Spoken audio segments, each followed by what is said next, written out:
Good morning, everyone. It's 7:30, and it's new every morning. Podcast number 48, I believe. It is the last day of 2025.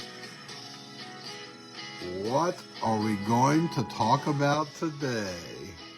Yeah, you aren't going to believe some of the stuff I got.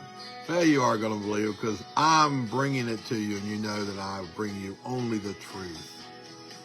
So good morning, everyone. I hope we have some people, you morning warriors with me this morning. I've been up preparing this stuff. I had nothing prepared when I got up this morning, so all this is prepared. And I don't know if you know what I do, but I scan the world for interesting stories, and then I take those stories and put them in my words. Now, some of obviously the quotes are not my words, and some of the other stuff is not my words, but I fix it to fit what I do. So good morning, everyone. I look out the window and I see that things are different outside. Change is part of life. Things are different outside now than they were when I went to bed. There's white stuff laying on the ground. It wasn't there last night when I went to bed. Not a lot of it, but it definitely covers the ground. And it is chilly outside. Here in central West Virginia, I don't know. If you're in Florida, it's probably not as chilly as it is here. But it's chilly here. So anyway, I got some different stories. This first one is kind of visual, so you're going to have to actually do some work if it interests you, because I did not. I thought about posting it on my Facebook page, and I decided, no, if they're curious enough, they'll go find it. But anyway, one other thing I want to cross is this is episode 48. 2 more episodes are coming. I have a goal to meet at 50. If I don't meet it, then I'll be making some changes. I may go to just once a week. Good morning, Craig. Wonderful to have you along. I haven't talked to you in a long time. Hope things are going good for you. Hope you enjoy. If this is your first time, and I'm not sure that it is, but anyway, hopefully I'll continue this. Oh, I'm definitely going to continue in some form, but it may change a little bit. So let's get started. First thing I got is Walmart gets a new logo, and people are talking about it, and here's why. Walmart is calling it like contemporary and fresh. Have you seen it? You might have missed it if you have seen it, because it looks an awful lot like their older one. I would describe it, and you can go look at it. I would describe it. It looks brighter and fatter. Okay, that's all I see. Good morning, Tom. Nice to have you along. Brighter and fatter. That's what I see. So you can go look at the new logo. Not much difference. So, what do you think? People were thinking about 2025 100 years ago. I got some predictions from 100 years ago about 2025, which is winding down. You'll see some people were way off and some people had some pretty good predictions. So anyway, let's go through some of these. Albert Wiggum was an American psychologist, and he saw the future as kind of ugly. That's the way I would describe it anyway. His calculations, there were more homely doll people were having more babies than intelligent, beautiful people. So the doll people were having babies, and the smart, intelligent, beautiful people weren't. This is his quote. If we keep progressing in the wrong direction, as we have been doing, American beauty is bound to decline, and there won't be any good-looking girls to be found 100 years from now. That's what he said 100 years ago. Now, you and I know that's not true. Somewhere along the way, those beautiful, intelligent people, well, beautiful anyway, we'll debate intelligent another day, but those beautiful people decide to start making babies, I think, because there's an awful lot of pretty people around. The next one is Sir Ronald Ross. He was a British doctor, and he won the Nobel Peace Prize in 2002. Let me give you a quote from him. He said that miraculous progress will not stop. And he also said, a great scientist at the Pasteur Institute in Paris has said that in 100 years' time, man should live to the age of 150. Why not? I mean, why not? Well, the reason is because I think 150 is very obtainable if we would have lived a little bit better life, but a lot of modern things have actually hurt our health, and that's another subject. But he thought he was going to make it to 150. I don't think we're making it to 150. British scientist Archibald Lowe was one of the, in my opinion, one of the best at guessing the future.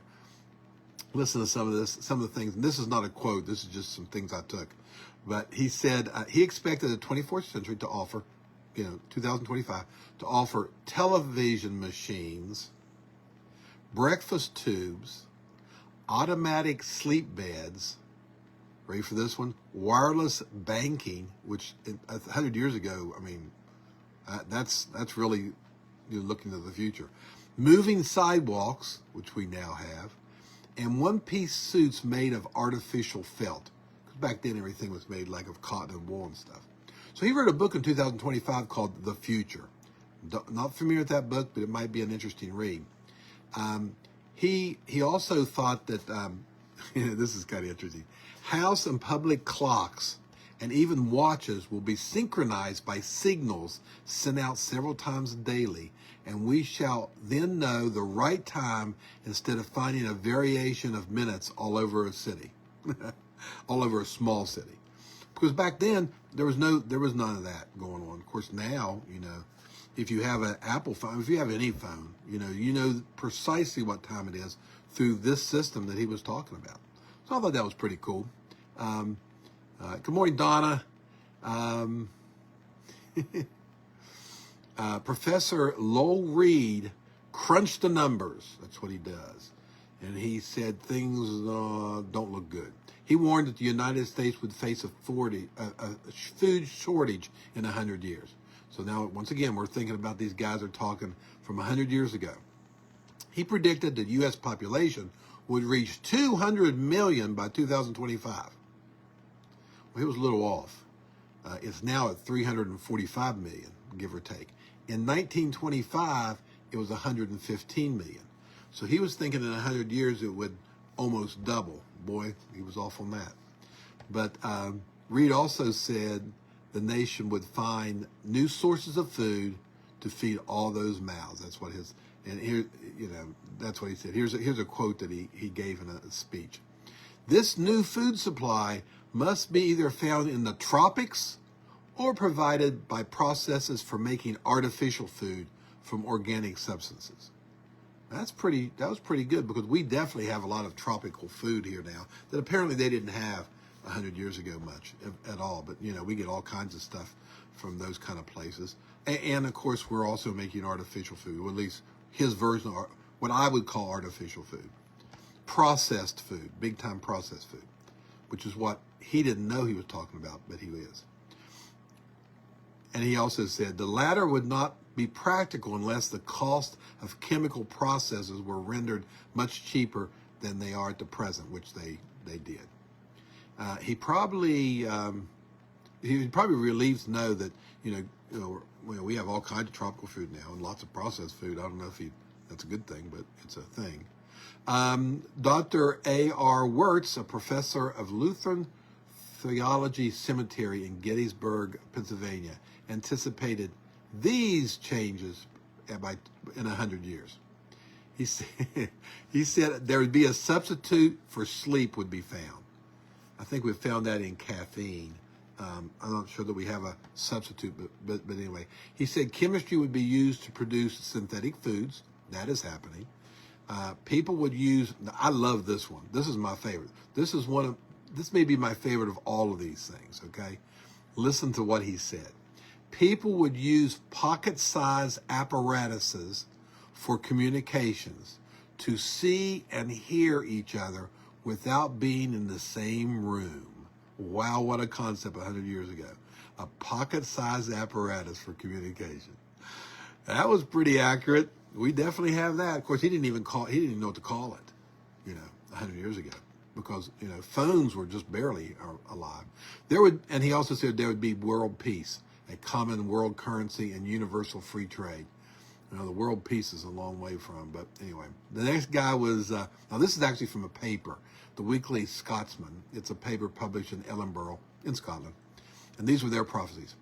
The books of AD 25 will probably be printed on nickel leaves, so light and thin that a single volume will contain 30,000 pages, and the pages will be more flexible and durable than paper. Well, he was a little off on the nickel and the pages, but he had the concept down right, that it would definitely be able to put thousands and hundreds of thousands of pages on one thing. He also said, this is interesting, he also said the work of the house will be reduced to negligible quantity by 100 electrical devices, not a few like which we use today, but from opening the door or removing a meal or cleaning boots or automatic cooking a 6-course meal. So he kind of, the microwave kind of covered some of that. But anyway, those are the stories I had from 100 years ago. Some of them were pretty accurate. Some of them were way off. But it's kind of fun to look back at 100 years. My next story I absolutely love. I hope you like it too. A homeless center was ready to close, and then Rick Steves stepped in. Okay, now Rick Steves, if you don't know who that is, and I didn't know who it was until he told me who it was. Then I remembered who he was. He's a famous American traveler and writer, and he's wrote books, and he's made a lot of money. He's traveled the world. So he saw the idea of love thy neighbor. Okay, now the biblical verse had been in Steve's mind, a lot recently, following the rescue of a community hygiene center where those struggling to provide a basic living for themselves could come and shower and wash and do some things like that. So he spoke at the event last week announcing the purchase. Yep, he bought it. It was good. It was going out of business, but he bought it. And he said, I vividly remember what it's like as a kid backpacking around the world to need a shower. And he also said, this is a place that gives countless people that are down and out a shower. Now, it gives more than a shower, you'll see. Even though the Linwood Hygiene Center was 2 blocks from his church, he had never even knew it was there. Never heard about it. Now, he read about it in the Edmond News newspaper, actually on the website of the Edmond News, and how it went beyond only hygiene to provide heated spaces, meals, and twice monthly pop-up medical clinic. So it wasn't just showers, but he got in touch with the landowner and quickly posted an offer of $2.25 million for this place, which was quickly accepted. Meanwhile, poor Sarah Mears, she was kind of a stressed out executive director of this place. And she had been searching for weeks and weeks to try to find some local donors in the Pacific Northwest, nonprofits, for anybody that would try to find a solution to their problem, because they were losing the place. It was going away. The landowner was getting rid of it, I guess. Maybe tearing it down. I don't know. But definitely selling it. Then one morning she got an email from Rick Steves, whom she had never heard of. Having gotten used to knows that faceless name said he had bought the land for her operation. So Mears canceled the goodbye party they were getting ready to have at the end of the year, and instead they're holding a joyful event. And Steve spoke, and I gave you a couple quotes from there. And he announced that a private donor had contributed another $250,000 for the expansion. So they're going to expand it, renovate it, add more showers, community area, and they're going to have a community area where the homeless people, the people that come there, can socialize. Sounds like just a super blessing for that area. And he said this center was going to shut down. It would have been vacated right now. No, I'm sorry. I'll start that over. This center was going to be shut down. It would be vacated right now. It would be empty for this Christmas. Steve's told the newspaper. And he said, this is the last quote, I love it. Love thy neighbor has nothing to do with proximity. That's a lesson I learned as a traveler. Isn't that a great story? I mean, you know, we have an opportunity to help people. We may not have $2.25 million to invest in that, but we can do our part. You know, I say here all the time that, you know, you may not be able to change the world, but you can change somebody's world. And that's a quote that I say here all the time. You can change somebody's world. You can help out some. There's ways to help out, and if you don't know, contact me. I know a very special place you can help out. So I got a couple more quotes here that I want to share with you. And the first one's about life. This is Robin Sharma. And she said, and I quote, "Don't live the same year 75 times and call it life." Isn't that a great cause? I mean, that's what some people do. They just get in a rut and they do the same thing year after year after year. God doesn't want that for you. I'm telling you right now, that's not what God wants. God wants you to change people's lives, even one person's life. He wants you to go out and reach people. He wants you to grow from year to year in lots of ways. So don't get in a rut. And it's easy to do because change is sometimes not comfortable. But don't get in a rut in life and not get anything accomplished. Okay, and I have one more quote, and then we're going to say goodbye for today. And this is from C.S. Lewis. And it says, and I quote, "All that is not eternal is eternally out to date." So helping someone is eternal. You know, helping someone's eternal. It's eternal in their life, and it's eternal in your life. God likes that stuff. God likes it when you help people with getting nothing back for it. That's what we're here for, to help people. So anyway, it is kind of snowy. Be careful on the road if you're out there.